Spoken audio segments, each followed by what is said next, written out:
Good afternoon and welcome to another episode of us here, Hot Jobs at Higher Military. How are you this afternoon? We really hope that you are all well. It's really nice to see you and have you join us for another session where we talk about our newest vacancies, newest SkillBridge internships, and we're here to answer any questions that you have. So if you're experiencing challenges, obstacles, frustrations in the transition, or even in the job search, if you're a veteran, post-active duty, or a military spouse, we love our spouses here, please do comment and put your question in the chat so that we can acknowledge that at the end of our live today and answer your questions. If you are new and you haven't joined us before, it is amazing to see you. Thank you so much. And we want to know, old viewers, newer viewers, how did you hear about us? Who told you about this? Please can you share your comments, because we're really looking to grow and expand, and we'd love to know where people are finding our information from. Hey Jordan, it's really lovely to see you today. So we are here for the whole of the community. This is our favorite 30 minutes of the week. We share top tips, best practice, any encouragement or advice that we possibly can with you alongside the requisitions that we want to talk about today.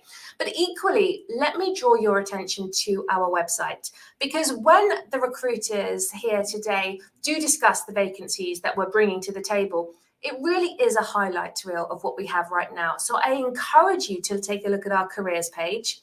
Our website is highermilitary.us. And it's very easy to navigate. You can just click on the button for permanent positions or click on the button for SkillBridge internship opportunities.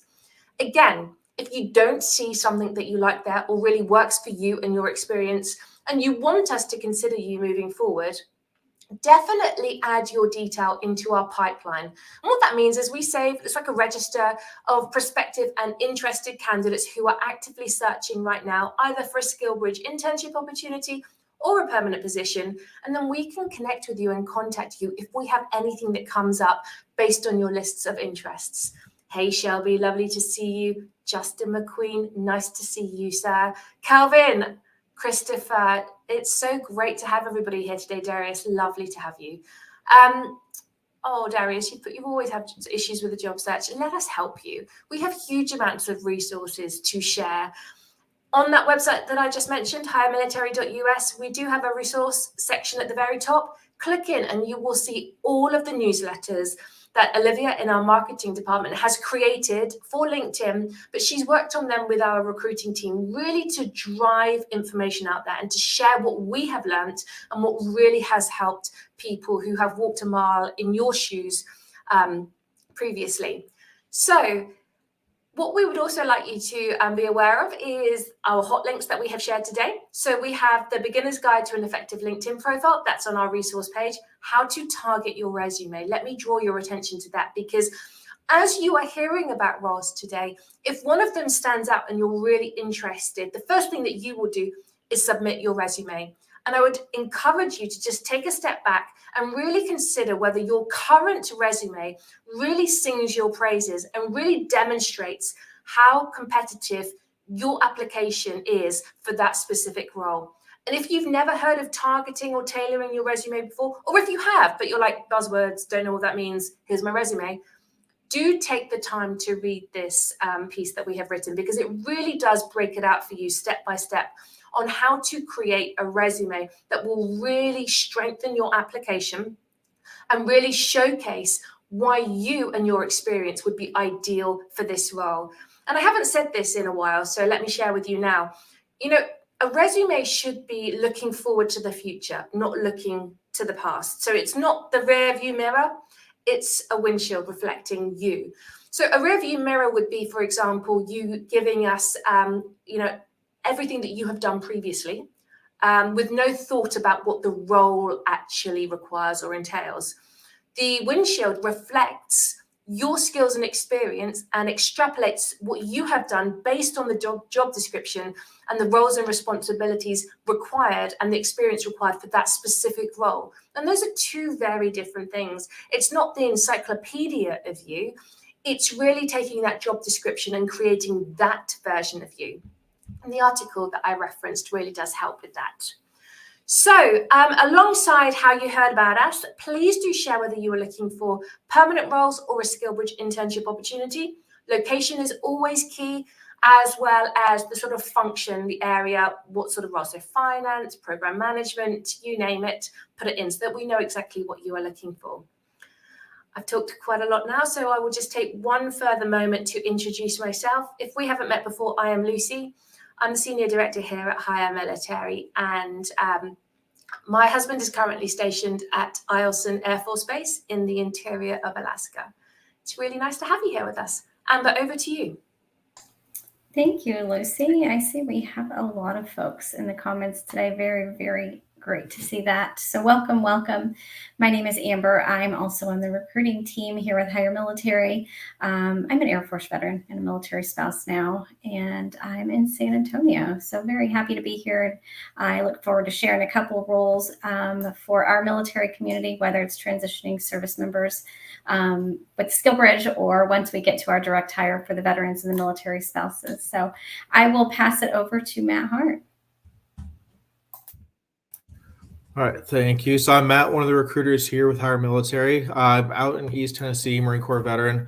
I've been here for, I think I just hit 2 years a day or two ago, something like that. So it's been a while, 2 years, still learning a lot. It never ends. You're always learning. You're always discovering new things about applications, resumes. Like every week we join these chats or these video presentations, I'm always learning something new. And even from people that are applying for jobs, I'm always learning something. So if you're out there, you've been out for a while, share the information with other people, because you never know when something can really help someone else out. It's just a learning experience. But it's great to be here. Going to share a few direct hire jobs, and I will turn it over to Before Agby. Thanks, Matt. My name is Before Agby. I am a 21-year Army veteran. I was a combat medic. I'm stationed out here, no longer stationed. I live out here now in Tacoma, Washington, just outside of JBLM. But I'll be sharing two SkillBridge roles with you guys. I'm really excited. I've been doing this for about a year now, where I was able to leverage my SkillBridge internship May last year. But I've been retired for 4 months. So leveraging the SkillBridge allowed me to get industry experience. And it changed my perspective on things and opened many doors for me and my family. So I'm excited to share those roles later on. Thank you, guys. Before we get going today and share our newest opportunities, just really want to draw your attention to the fact that if you hear about a role that you think, yes, I would love to get more information about that one. Yes, I'm interested in it. Rather than putting interested, if you could type in the name, the job title, or even the location or whoever was talking at that time, because LinkedIn is a funny beast and we are unable to put URLs in during the live. It deletes them out as soon as we hit enter and try and comment for you. So what we do is we come back after the event and we respond to everybody then who's asked for further information. So if you tell us the role, we know exactly which role you're interested in rather than trying to guess based on the number of minutes that we were into the live at that point.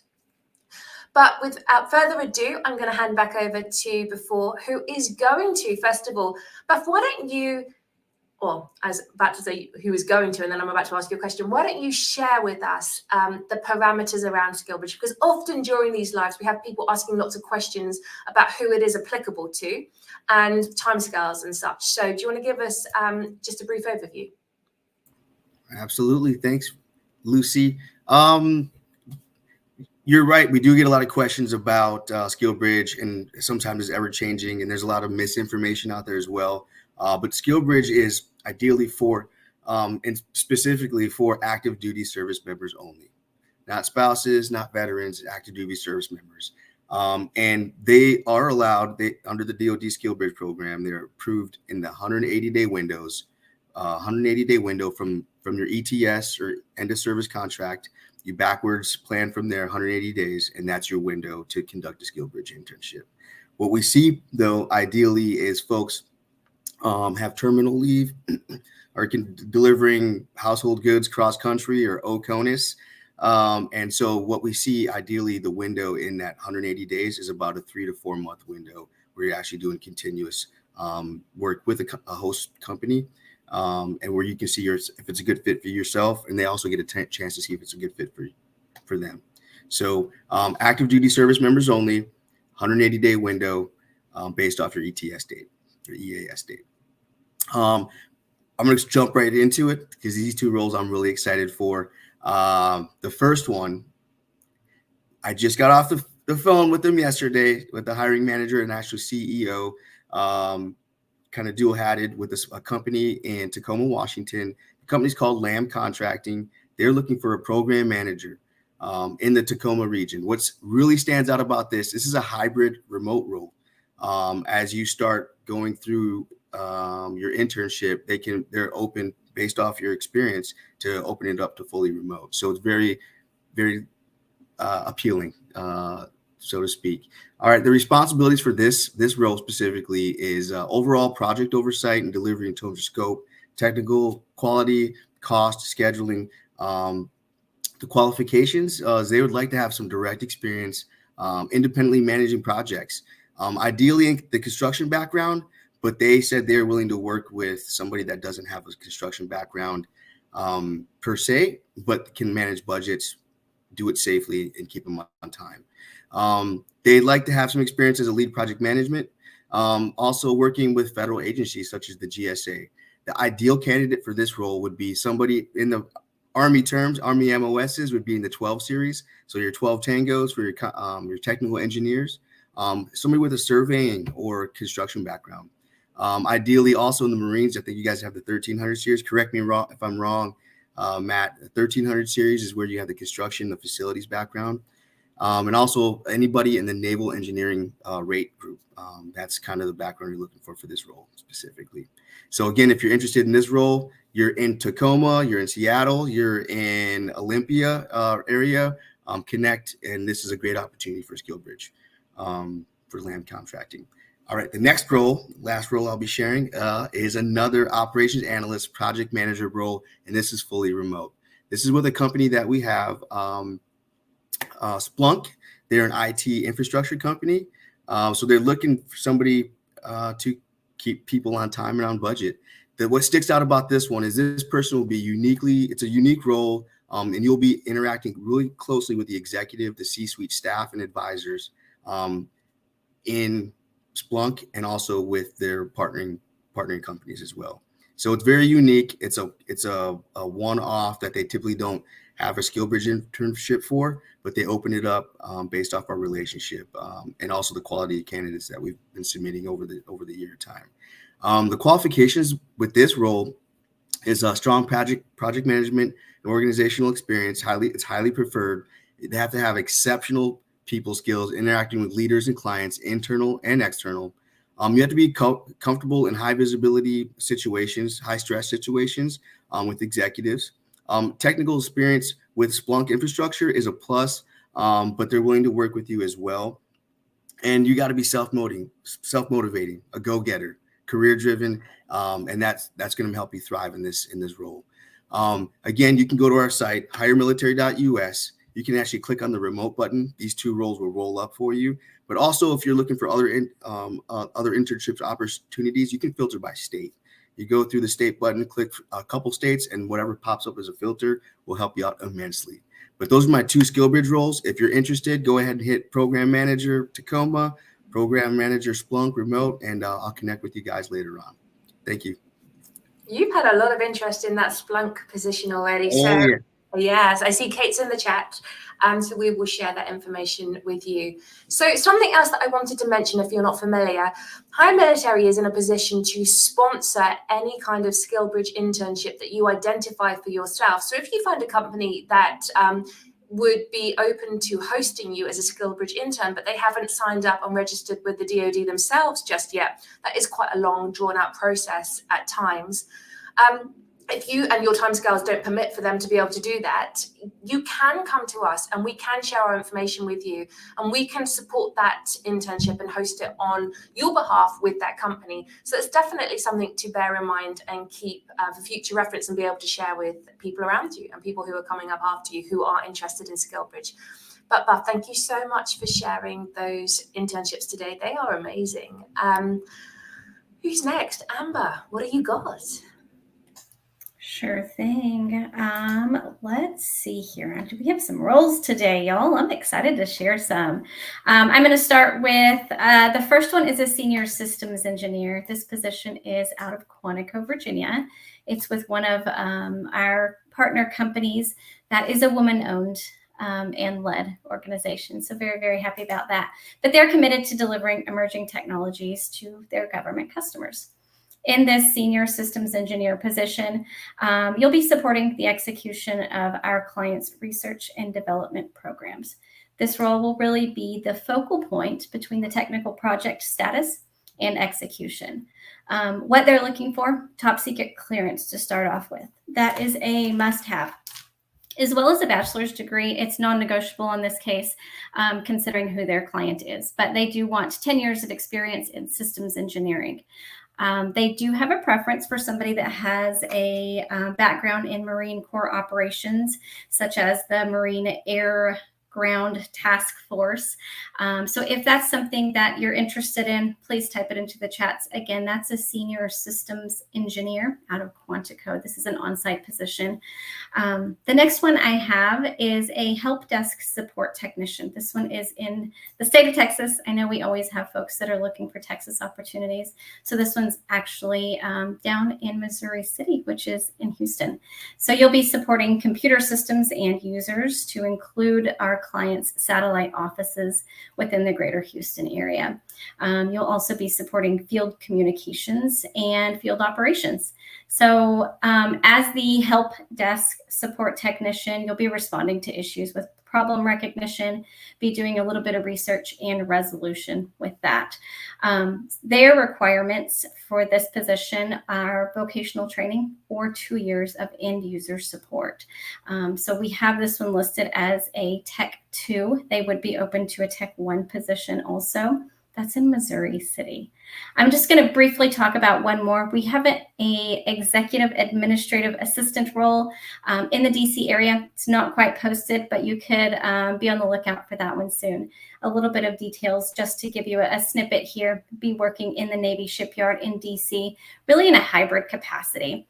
They do require a secret clearance and about 4 to 6 years of administrative experience. So some naval correspondence is highly desired. Again, that's an executive administrative assistant, not quite posted, but we're going to get it up soon. So that's going to wrap up my direct hire opportunities. Again, that's for our community who is available to start a new position immediately. And Matt, I'm going to hand it over your way. All right. Thank you, Amber. Appreciate it. So I'm going to talk about 3 different jobs today. The first one that I have is a trade manager and training position. This is in multiple locations. So it's in Marietta, Georgia, and then Mount Pleasant, South Carolina. So 2 really great states for veteran benefits, great places to relocate to. What this is, it's a 4 to 6 week training program. It's in the trade industry. And what they're looking for is about 5 years operations or sales management experience. That sales management experience is very important. What they really want is someone with strong organizational leadership skills. You're driving team performance, achieving business goals. This includes understanding of profit and loss, actually understanding that from a business standpoint. The ability to hold team members accountable with KPIs, driving KPIs, making improvements within the department and the business. What they are looking for, if you have experience in any type of HVAC, electrical, plumbing, that heating and cooling experience, anything with the trades is very desired. It's not necessarily required, but again, you have to have some of that business acumen, being able to, work with customers from like a traditional sense. It's a really unique opportunity to go to some great locations. Again, it's 4 to 6 week training program. You're hired from the very beginning. You're getting paid as an employee during that time. And then after that program's complete, that's when you can start making bonuses which are uncapped just based off the amount of sales that you're able to achieve during that time. So again, it's just a trade manager and training position in Marietta, Georgia, and Mount Pleasant, South Carolina. And then the next one I have, the next 2 are actually very similar, same location, same organization. But the first one I'm going to share is a project engineer that's located at Tyndall Air Force Base in Florida. So beautiful location. What they're doing there, they're rebuilding some parts of Tyndall Air Force Base. So they have about 11 different projects. They're going to be supporting flight operations for F-35. This is over $500 million project. Basically, you need to be available starting approximately July 1st. What they're looking for is a minimum of 5 years of DoD experience as a project engineer, civil engineer, electrical engineer, mechanical engineer. Anything with that engineering background is going to be huge. What they want is somebody with some type of engineering degree. This is at the moment 1-year contract, but an option to extend up to 5 years. So it's a really unique opportunity to go to a beautiful location down there at Tyndall, supporting the F-35, the bays, things like that out there. Again, any type of engineering background is huge for this. And then the other one that's very similar is a construction inspector. So again, very similar, 5 years experience on construction projects on an inspection role. So anything supporting large multi-million-dollar DoD construction projects, the actual 5 years of some type of 3-phase quality control and inspection processes. What they're really looking for is if you have it's the U.S. Army Corps of Engineers inspection process or something similar to that. If it's something that you have experience with, again, very detailed construction experience, this is a perfect fit if you're looking to relocate to that part of Florida. And there's always opportunities to join other projects as they come up. They're getting more and more responsibilities out there in the area. So it's a good opportunity to be able to go down to Florida and do some great things out at the Air Force Base there. But those are the 3 that I have. It's the trade manager in training. Again, that's Marietta, Georgia, Mount Pleasant, South Carolina, and then the 2 out there at Tyndall Air Force Base out in Florida. If you're interested in any of those, please put the name of it in the chat. You can always go to hiremilitary.us and read the full job descriptions. These are just highlights. Well, we've shared 6 jobs out of the 80 to 100 plus that we have on the website. So it's just a small snippet of what we have available. So put something in the chat if you're interested, or go to the website, see what else is out there that interests you. But that's all I have to share. I'll turn it back over to Lucy. Thank you so much, guys. And just to reiterate, those were some amazing roles that we shared today. But like I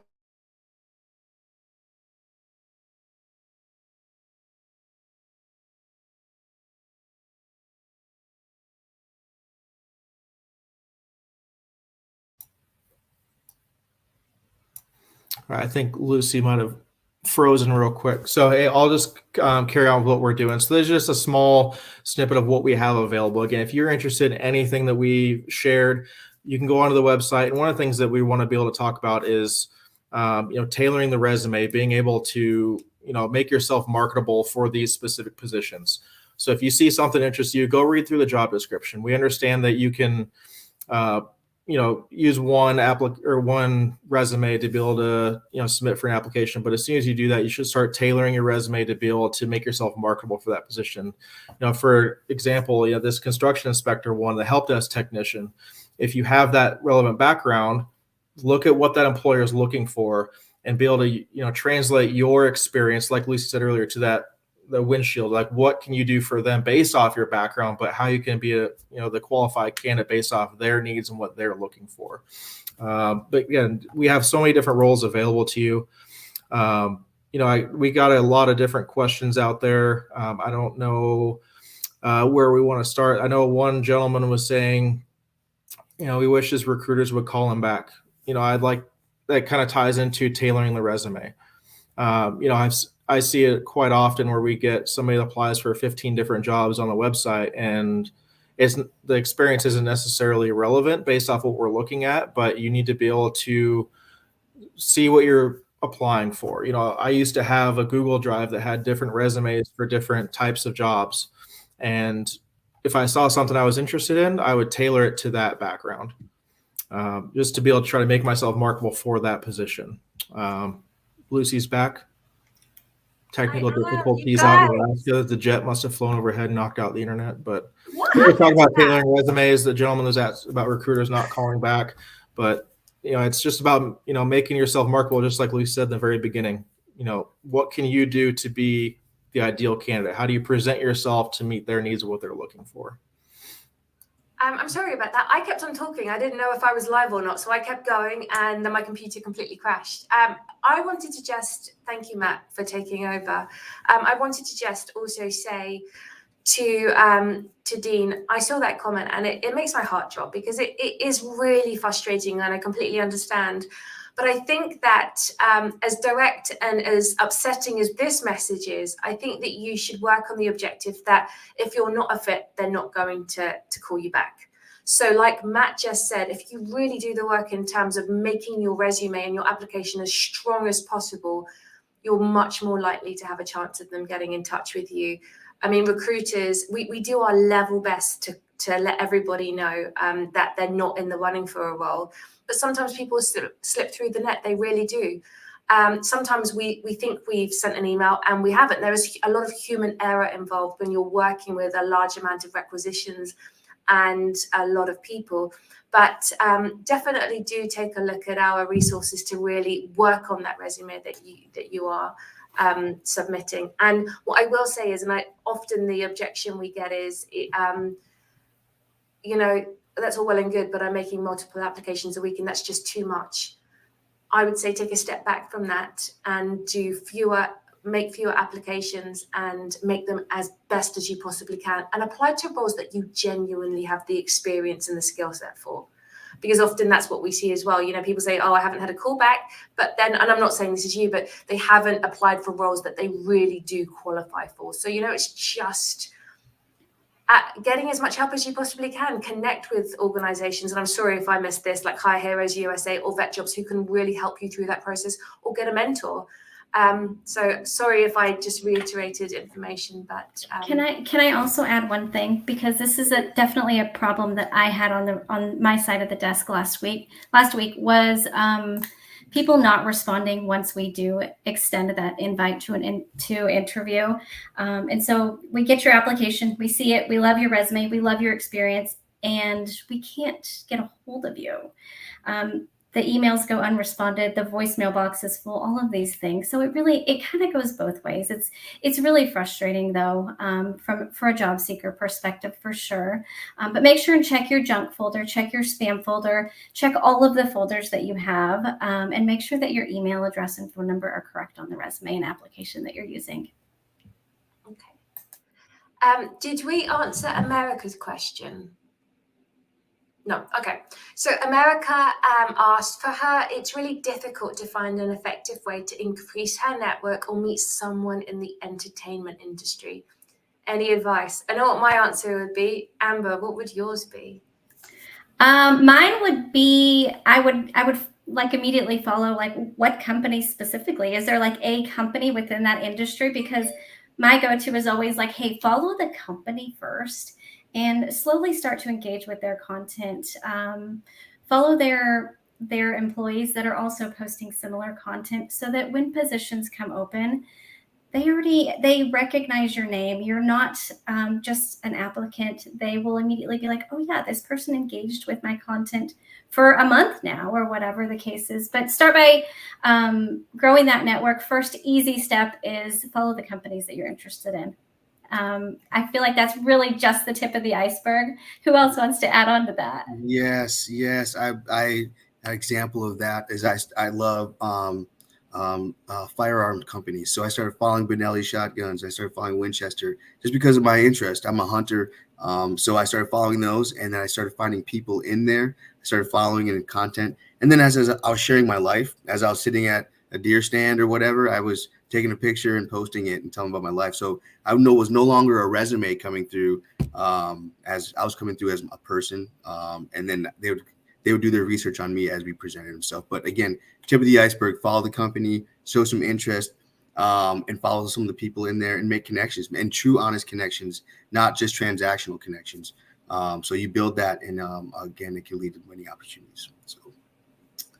One of our co-workers has shared with us that there is a non-profit called Veterans in Media and Entertainment. So I definitely would encourage you to take a look at that. And one final thing, really based on what Amber and Buff said, Mike Quinn, our CEO, delivers a Mastering LinkedIn webinar every month.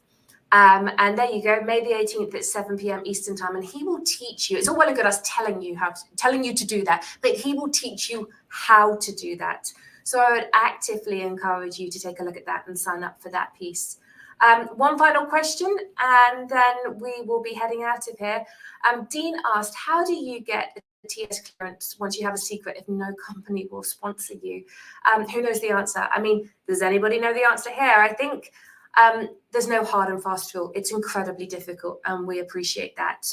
But one of our co-workers did suggest maybe finding a role that requires a secret, first of all, and then getting that sponsorship once you are in that role. It's more of a medium to long-term solution for the current short-term problem. But, that is an age-old problem that we do not, unfortunately, have a magic answer for. I mean, I don't know, Matt, but Buff, if you got anything else to add to that one, or is that like...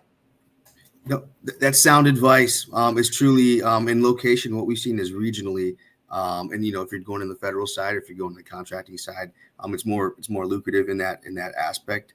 But it's very tough. Again, like Lucy said, it's an age-old question. And finding a place where you can meet their secret requirements, and they're more likely to sponsor you in that term. An aspect. I have a top secret myself. It expires, quote unquote, in a year from now. But it doesn't mean that I can't pursue opportunities with sponsorships at a secret level. Thank you. Is there anything that you guys want to add before we wrap up today? And we're good to go? You guys, thank you so much for sharing 30 minutes of your Tuesday afternoon with us. We really appreciate it. And as ever, when we have tech issues, we try and seamlessly muck our way through and get you the information in the end. So it's always a pleasure to be with you. We hope you have a wonderful rest of your week, and we will see you again same time, 2 p.m. next Tuesday. Take care. Bye-bye.